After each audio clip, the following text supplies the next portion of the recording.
ಅತಿಯಾದ್ರೆ ಅಮೃತವೂ ವಿಷವಾಗತ್ತೆ ಅನ್ನೋ ಮಾತಿದೆ. ಅದರಂತೆ ಕಾಫಿ ಕುಡಿಯುವ ಅಭ್ಯಾಸ ವಿಪರೀತವಾದ್ರೂ ಅಪಾಯ ಕಟ್ಟಿಟ್ಟ ಬುತ್ತಿ. ಅತಿಯಾದ ಕಾಫಿ ಸೇವನೆಯು ಅಧಿಕ ರಕ್ತದೊತ್ತಡ ಹಾಗೂ ಆತಂಕ ಸಮಸ್ಯೆಯನ್ನ ಹೆಚ್ಚಿಸುತ್ತದೆ ಅಂತ ಅಧ್ಯಯನವೊಂದು ಹೇಳಿದೆ. ಆ ಕುರಿತ ಒಂದು ವರದಿ ನಿಮ್ಮ ಮುಂದೆ. ಅತಿಯಾದ ಕಾಫಿ ಸೇವನೆಯಿಂದ ಬಿಪಿ, ಆತಂಕ ಸಮಸ್ಯೆಯೊಂದಿಗೆ ಆಸ್ಪತ್ರೆಗೆ ಬರುವ ಸಾಕಷ್ಟು ಮಂದಿ ಸಾಮಾನ್ಯವಾಗಿ ಅತಿಯಾದ ಕಾಫಿ ಸೇವನೆ ಮಾಡುವ ಅಭ್ಯಾಸವನ್ನ ರೂಢಿಸಿಕೊಂಡಿರ್ತಾರೆ. ಆದ್ರೆ ಇದರಿಂದ ಅನೇಕ ಆರೋಗ್ಯ ಸಮಸ್ಯೆಗಳು ಎದುರಾಗುತ್ತಿದ್ದರೂ ಗಮನ ಹರಿಸುವುದಿಲ್ಲ. ಕಾಫಿ ಕುಡಿಯುವ ಅಭ್ಯಾಸ ಯಾರಿಗೆ ತಾನೇ ಇಲ್ಲ ಹೇಳಿ? ಸಾಕಷ್ಟು ಮಂದಿಗೆ ಈ ಅಭ್ಯಾಸವಂತೂ ಇದೆ. ಆದ್ರೆ ಅತಿಯಾದ್ರೆ ಅಮೃತವೂ ಕೂಡ ವಿಷವಾಗತ್ತೆ ಅನ್ನೋ ಮಾತಿದೆ. ಕಾಫಿ ಕೂಡ ದೀರ್ಘಕಾಲಿಕ ರೋಗಗಳನ್ನು ತಂದೊಡ್ಡುವ ಸಾಧ್ಯತೆಗಳಿದ್ದು ಎಚ್ಚರ ವಹಿಸುವಂತೆ ವೈದ್ಯರು ಸಲಹೆ ನೀಡಿದ್ದಾರೆ. ಅತಿಯಾದ ಕಾಫಿ ಸೇವನೆಯು ಅಧಿಕ ರಕ್ತದೊತ್ತಡ ಹಾಗೂ ಆಂಗ್ಸೈಟಿ ಸಮಸ್ಯೆಯನ್ನ ಹೆಚ್ಚಿಸುತ್ತೆ ಅಂತ ಅಧ್ಯಯನವೊಂದು ಹೇಳಿದೆ. ನಮ್ಮಲ್ಲಿ ಅನೇಕರು ಕೆಲಸದ ಒತ್ತಡವನ್ನ ದೂರಾಗಿಸಲು ಅತಿಯಾಗಿ ಕಾಫಿ ಸೇವನೆ ಮಾಡುವುದುಂಟು. ಆದ್ರೆ ಇದು ಸಮಸ್ಯೆಯನ್ನ ಉಲ್ಬಣಿಸುತ್ತೆ ಅನ್ನುವ ಅರಿವು ಅವರಿಗಿರುವುದಿಲ್ಲ. ಅತಿಯಾದ ಕಾಫಿ ಸೇವನೆ ರಕ್ತದೊತ್ತಡವನ್ನ ಹಾಗೂ ಆತಂಕದ ಸಮಸ್ಯೆಗಳನ್ನ ಹೆಚ್ಚು ಮಾಡುತ್ತೆ ಅಂತ ವೈದ್ಯರು ತಿಳಿಸಿದ್ದಾರೆ. ಜನರಲ್ ಹಾಸ್ಪಿಟಲ್ ಸೈಕಿಯಾಟ್ರಿಯಲ್ಲಿನ ಅಧ್ಯಯನಗಳಲ್ಲಿ ಒಂದಾಗಿರುವ ಮಾಸಿಕ ಆರೋಗ್ಯ ಜರ್ನಲ್ ಈ ಕುರಿತು ಅಧ್ಯಯನ ನಡೆಸಿದ್ದು, ಅಧ್ಯಯನದಲ್ಲಿ ಅತಿಯಾದ ಕೆಫಿನ್ ಸೇವನೆಯು ಆತಂಕ ಹದಗೆಡುವಂತೆ ಮಾಡುತ್ತೆ ಅಂತ ತಿಳಿದು ಬಂದಿದೆ. American journal of clinical nutrition ನಲ್ಲಿನ ಮತ್ತೊಂದು ಸಂಶೋಧನೆಯು ಅಧಿಕ ಕೆಫಿನ್ ಸೇವನೆಯನ್ನ ರಕ್ತದೊತ್ತಡ ಸಮಸ್ಯೆಯನ್ನ ಹೆಚ್ಚಿಸುತ್ತೆ, ಇದು ಹೃದಯ ರಕ್ತನಾಳದ ಅಸ್ವಸ್ಥತೆಗಳ ಅಪಾಯವನ್ನು ಹೆಚ್ಚಿಸುತ್ತೆ ಅಂತ ತಿಳಿಸಿದೆ. ಪ್ರತಿನಿತ್ಯ 3-4 ಕಪ್ಗಳು ಅಥವಾ 400 ಮಿಲಿಗ್ರಾಂ ಕೆಫಿನ್ ಅನ್ನು ಸೇವಿಸೋದು ಸುರಕ್ಷಿತ ಅಂತ ಹೇಳಲಾಗುತ್ತೆ. ಆದ್ರೆ ಅದಕ್ಕಿಂತಲೂ ಹೆಚ್ಚು ಸೇವನೆ ಅಪಾಯಕಾರಿ ಅಂತ ವೈದ್ಯರು ತಿಳಿಸಿದ್ದಾರೆ. ಮುಖ್ಯವಾಗಿ ಗರ್ಭಿಣಿಯರು ಜಾಗರೂಕರಾಗಿರಬೇಕು.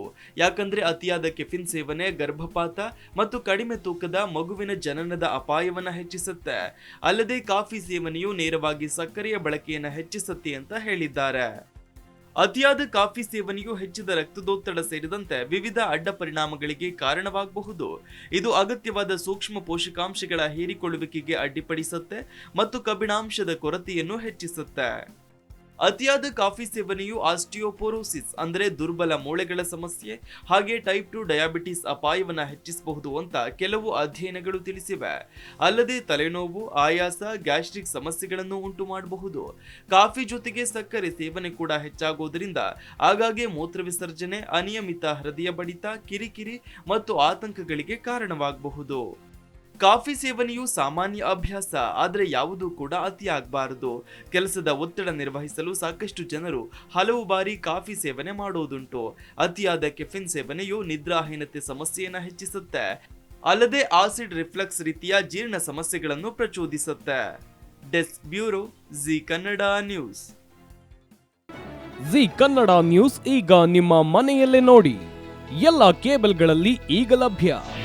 ನಿಮ್ಮ ನೆಚ್ಚಿನ ಜಿ ಕನ್ನಡ ನ್ಯೂಸ್ ಈಗ ಸನ್ ಡೈರೆಕ್ಟ್ ನಲ್ಲಿ number 292, Tata Play number 1664, Jio TV number 1334, NXT digital number 30, in cable number 30, city networks 51, U digital number 162, GTPL number 17, Rockline telecommunications number 42, Shri Basaveshwara cable number 168, rural cable network 60, Vinayaka digital 57, Abhishek cable 821, city channel 53, Siddeshwara cable network 57, ವಿ4 digital infotech 628, Surya digital networks 53, Gajanan digital number 836, Malnad infotech private limited number